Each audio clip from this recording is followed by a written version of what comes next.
All right,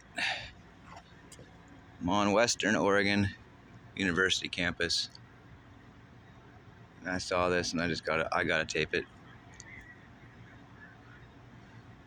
But professor always said that we shape the future. Greg Paulson, great horticulture instructor, I always had a couple random sayings about plants and trees that I carry still. But landscapers kind of plan the future. They create the paths that everybody walks in the future. Nobody realizes it, but what you put in the ground becomes permanent. And like this place is over 100 years old. You know, they spend a lot of money here. A ton of maintenance, ton of planting, 1880 something. Anyways, here we go. Japanese densiflora. Red pine, Japanese red pine. Pinus.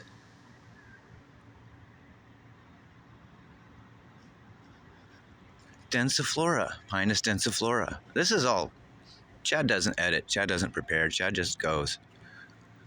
I walk up on something, I say, hey, that's... When I lived here years ago, I used to walk by these trees and be kind of in awe because they were so perfect.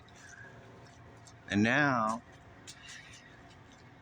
it's about 10 years later, and I moved back to the same area again. I always kind of doing cycles where I go, but now I'm doing one of my old walks, and this tree just looks like crap.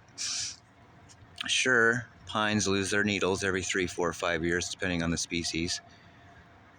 But this has got chlorosis. You see the yellow, how yellowy it is, the chlorosis, it's lack of nitrogen, chlorosis.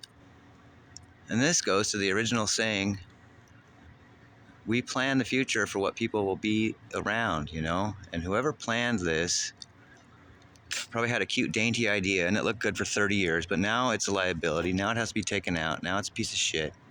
The other one still looks good. The other one still actually looks not good, but decent. These were epic red pine. Red pine can become just the anchor plant of the garden. And clearly they tried to do that here. It's a walkway. Cafeteria is right there. And they got high-end stuff. Bradford pear, flowering cherry, Daphne, Nandina, Atlas cedar, dogwood. I mean, high-end stuff. Red maples, cryptomeria. And then the landscape architect, whoever the fuck the landscape architect is, put them in these little tiny containers here. Here's the crime. Putting a tree that should be 50 square feet of soil into 8 or less. It's amazing they still live. It's an amazing plant, right? Look at this. And they haven't cleaned it forever. Maintenance people probably reach up as high as a pole saw can reach, but they haven't cleaned it forever. And now I have a $3,500 plant or more value that's become zero because it's a liability and it's a hazard and it's going to fall over one of these days because it's going to have rotten roots right there in that tiny little piece of shit planter. Remember, the size of the shoot, size of the root, the size of the shoot, size of the root, size of the shoot. If you pick a plant that won't fit the site, down the road, you're creating a liability, not a benefit. You're creating a liability, not an asset. So, the red maples, okay, that's cool. I like red maples. That works. Those work. And these are just the perfect plant. But what they do, they put them in a tiny little raised barbecue pit container.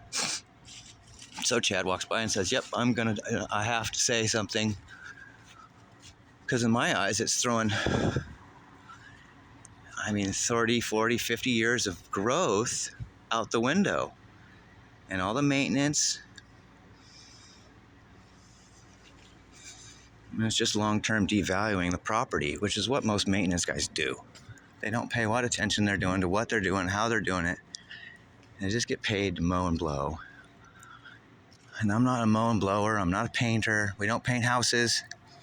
We're here for the longevity and the health of the plant material, meaning the value of the area after we've left appreciates, not depreciates. I could go off. Anyways, if you're gonna plant a tree, don't put it in a little ass tiny container. Cryptomeria.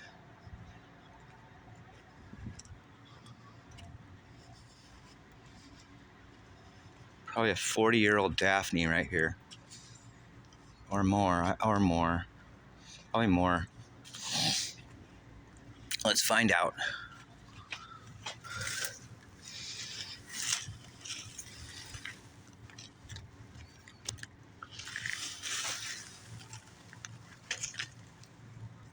A 2-inch Daphne. Those of you who plant people, you'll know that's crazy old.